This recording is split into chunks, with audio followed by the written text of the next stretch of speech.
Shalom jemaat yang dikasihi oleh Tuhan. Kita bersyukur ini sudah bulan Desember dan tidak lama lagi kita akan menyambut Natal. Ada banyak cara orang menyambut Natal. Bahkan ada banyak pendapat orang kenapa mereka mau menyambut Natal. Salah satu contoh adalah dua presiden Amerika saat mereka menjadi presiden. Yang pertama adalah Barack Obama. Saat Natal dia berdiri dengan tegak dan melihat ke depan kepada seluruh penduduk Amerika melalui siaran televisi, dan dia berkata pada saat Natal tanggal 25, dia katakan, Happy Holiday, selamat liburan.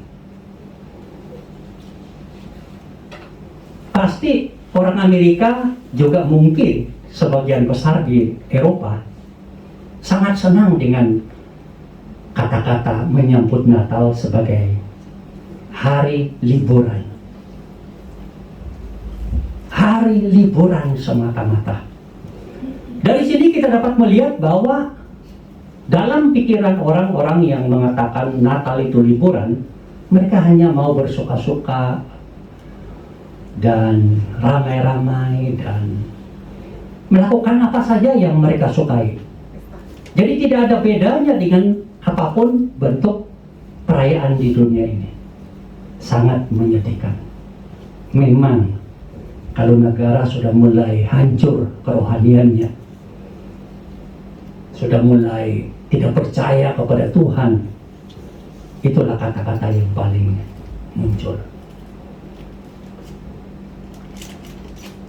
Yang kedua adalah Donald Trump waktu dia menjadi presiden. Saat Natal tanggal 25, dia berdiri di depan televisi dan seluruh Amerika yang menonton melihat, dan dia katakan, selamat hari Natal, pada hari ini Juru Selamat kita Yesus Kristus telah lahir. Wow, saya kagum. Ada dua pandangan dari pemimpin dunia yang hebat. Yang satu tidak mengakui kebenaran Alkitab tentang arti daripada Natal. Yang kedua sungguh mengimaninya. Di dalam kehidupan kita memang ada banyak cara kita menyambut Natal, atau ada alasan kita menyambut Natal. Apa alasan sebenarnya? Saudara dan saya, umat Kristen di seluruh dunia menyambut Natal atau merayakan Natal. Mari kita lihat firman Tuhan untuk meneguhkan hati kita. Yang pertama, kita akan melihat Yesaya pasal 7 ayat 14. Saya akan bacakan saja untuk saudara.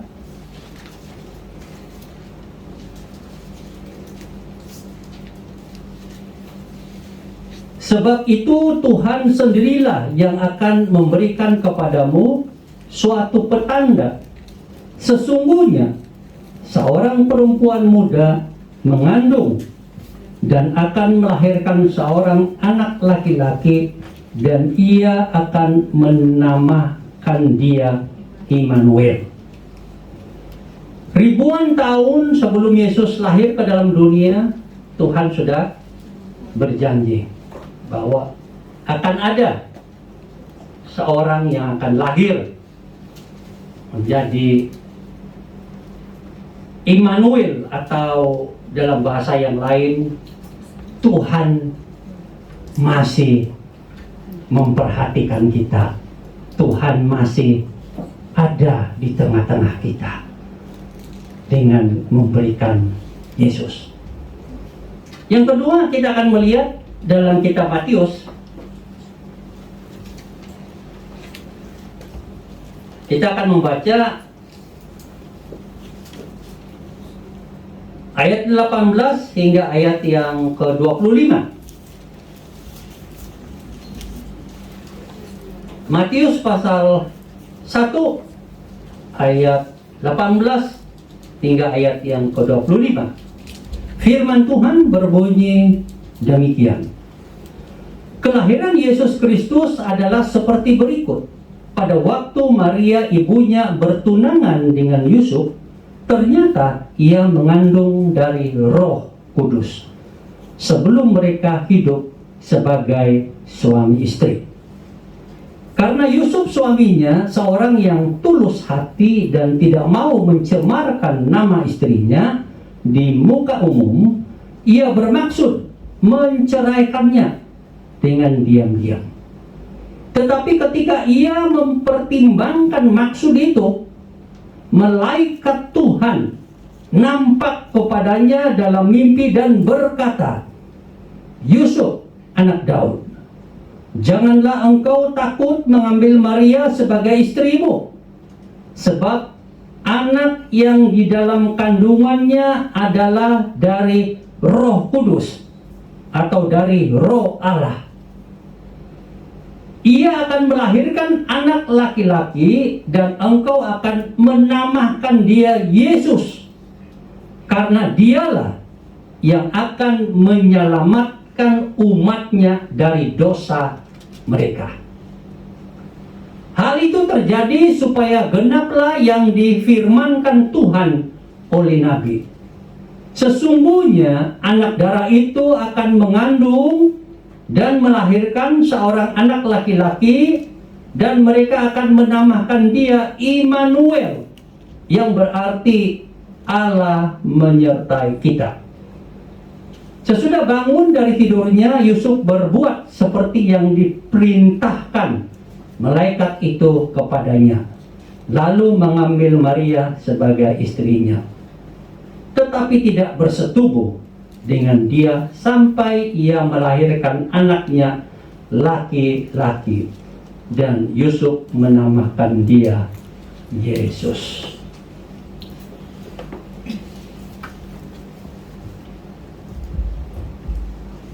Saat Yusuf dan Maria bertunangan, tentu itu adalah satu kabar yang menggembirakan, bahwa sebentar mereka akan menjadi satu keluarga yang indah.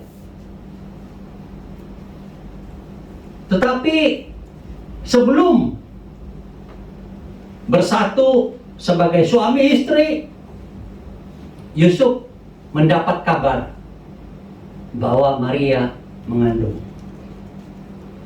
Dalam budaya Yahudi, ini adalah sesuatu yang sangat serius.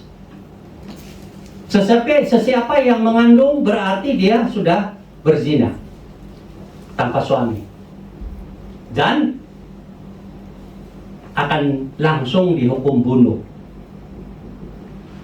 lempar batu sampai mati. Itu sudah biasa dalam kebudayaan Yahudi, karena mereka menghormati hubungan suami dan istri. Jadi hukum itu harus ditegaskan supaya generasi sampai ke generasi menghormati apa artinya kehidupan sebagai suami dan istri, tidak sembarangan. Yusuf tahu bahwa nanti akan mengalami situasi itu. Tetapi sebagai orang yang mengasihi dan tidak mau mencemarkan nama keluarga Maria, dia diam-diam dalam hati berpikir supaya ada rundingan lah untuk perceraian ini antara keluarga dan keluarga ini.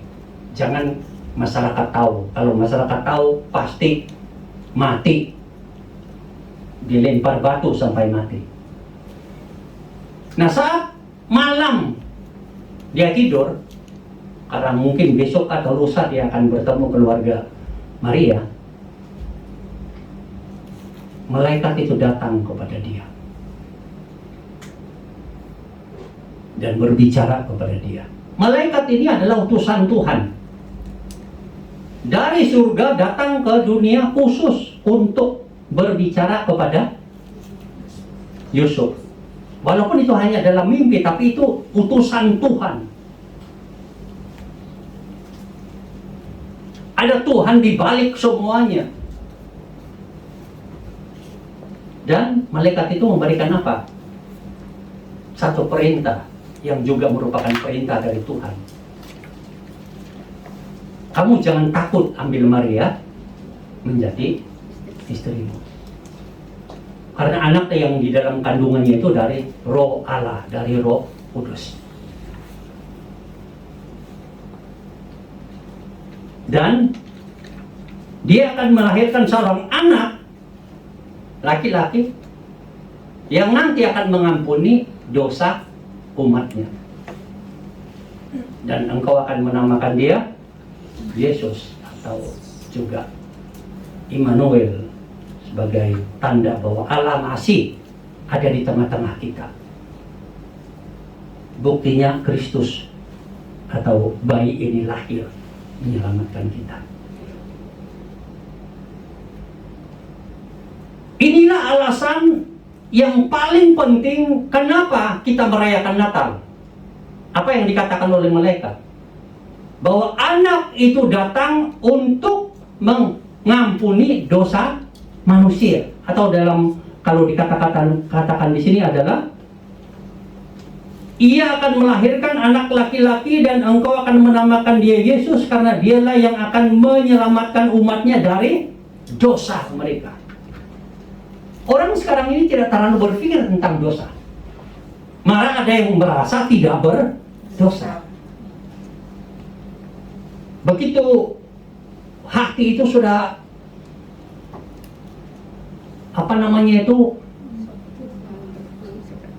keras terhadap Tuhan, melawan Tuhan.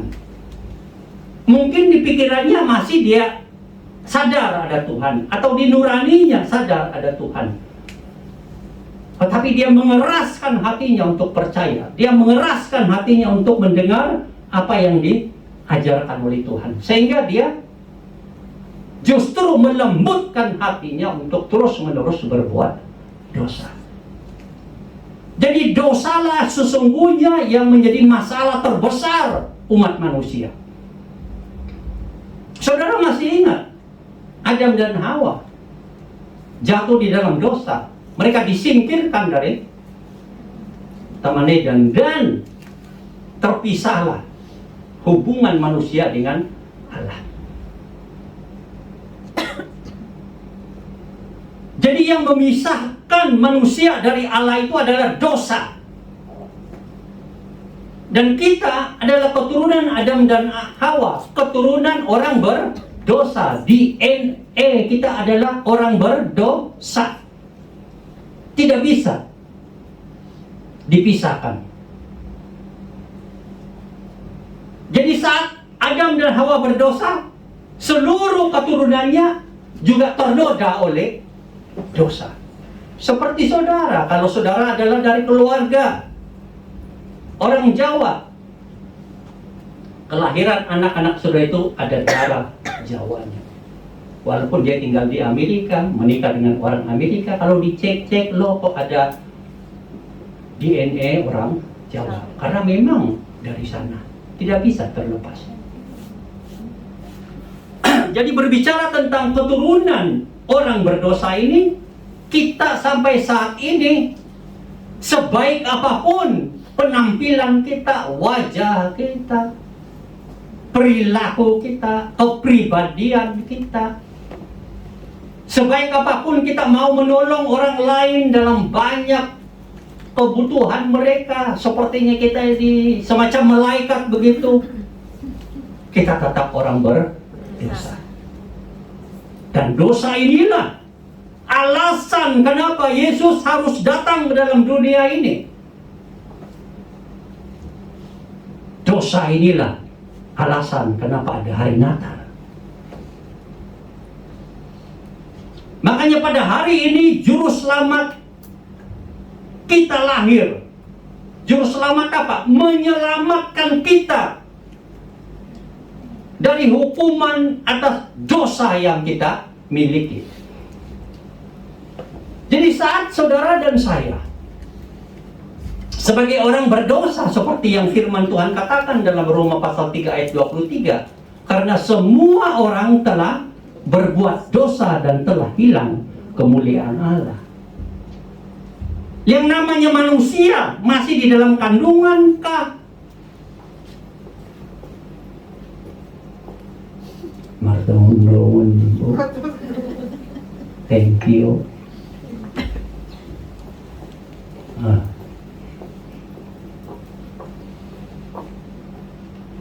Di dalam kandungan sekalipun baru telur dan sperma itu bertemu dan kemudian jadilah manusia dalam usia yang sangat masih hanya titik kecil saja, tapi itu adalah manusia, itu sudah berdosa.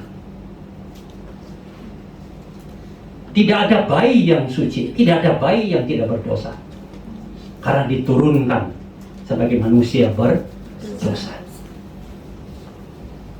Makanya untuk membuktikan bahwa anak saudara itu berdosa, Anda tidak mengajar dia berbohong, tidak mengajar dia macam-macam, tenang-tenang saja dia buat sesuatu yang tidak tahu dari mana dia dapat. Dari sononya. Orang berdosa itu memang begitu gitu. Jadi dosa inilah yang seharusnya kita sadari, yang akan membunuh kita dalam kekekalan, menghukum kita di dalam kekekalan nanti. Karena firman Tuhan di dalam Roma pasal 6 ayat 23 bilang, upah dosa ialah maut, mati secara tubuh dan mati secara rohani. Jadi pasti akan dihukum dalam neraka selama-lamanya. Tapi kita bersyukur ada Natal yang indah. Kristus datang ke dalam dunia ini, dikatakan oleh firman Tuhan, untuk menyelamatkan kita dari dosa atau mengampuni segala dosa-dosa kita. Jadi saat saudara dan saya mengingat Natal, ingatlah ajaran Tuhan yang paling penting ini. Natal adalah Yesus datang untuk mengampuni dosa manusia, menyelamatkan kita dari hukuman dosa. Inilah alasannya. Kalau saudara dan saya tidak tahu dan tidak mengimani alasan ini, maka kita sia-sia menyambut Natal. Walaupun kita mau menggunakan perayaan yang hebat, lagu-lagu rohani yang hebat, memberikan bantuan yang hebat di saat Natal, semacam kebajikan dan sebagainya. Apapun kehebatan kita menyambut Natal, merayakan Natal dalam suasana yang semeriah apapun, tanpa mengerti alasan kenapa Yesus lahir ke dalam dunia ini, maka kita tidak merayakan Natal. Kita anggap Natal itu hanya seperti liburan, seperti perayaan-perayaan umum apa saja. Jadi berikan satu tekad hati di dalam kehidupan kita. Saya mau merayakan Natal, menyambut Natal, karena Juru Selamat lahir, yaitu Yesus Kristus, yang akan mengampuni dosa saya, yang menyelamatkan saya dari hukuman dosa ini. Ini adalah satu perenungan Natal yang paling dalam. Dalam hari-hari mendatang ini, sebelum tanggal 25, renungkanlah ini. Betapa berdosanya saudara. Saudara akan dihukum oleh Tuhan dalam neraka. Tetapi kemudian Tuhan mengutus Yesus datang ke dalam dunia dan lahir ke dunia ini untuk mengampuni dosamu. Dan inilah yang membuat hati kita berkobar-kobar untuk mengikut Yesus. Kalau saudara dan saya tahu alasan kenapa Yesus datang ke dunia atau lahir ke dunia, yaitu untuk mengampuni dosa kita, menyelamatkan kita dari hukuman dosa, kita akan mengikut Dia sampai akhir hayat kita. Apapun masalah yang saudara hadapi, saudara tidak peduli. Aku tetap ikut kepada Juru Selamatku, Yesus Kristus. Apapun tekanan di dalam keluargamu, saudara tidak peduli. Saya akan mengikut Yesus, Juru Selamatku, sepanjang hayatku. Betapa sulit pun keadaan di keluargamu, apapun pergumulan-pergumulan yang tidak habis-habisnya saudara hadapi saat ini, saudara akan tetap berkata, Yesus adalah Juru Selamatku dan aku mau mengikut Dia sepanjang hayatku. Inilah yang menjadi berkat di dalam kehidupan kita saat kita mengerti kenapa Yesus datang ke dalam dunia ini.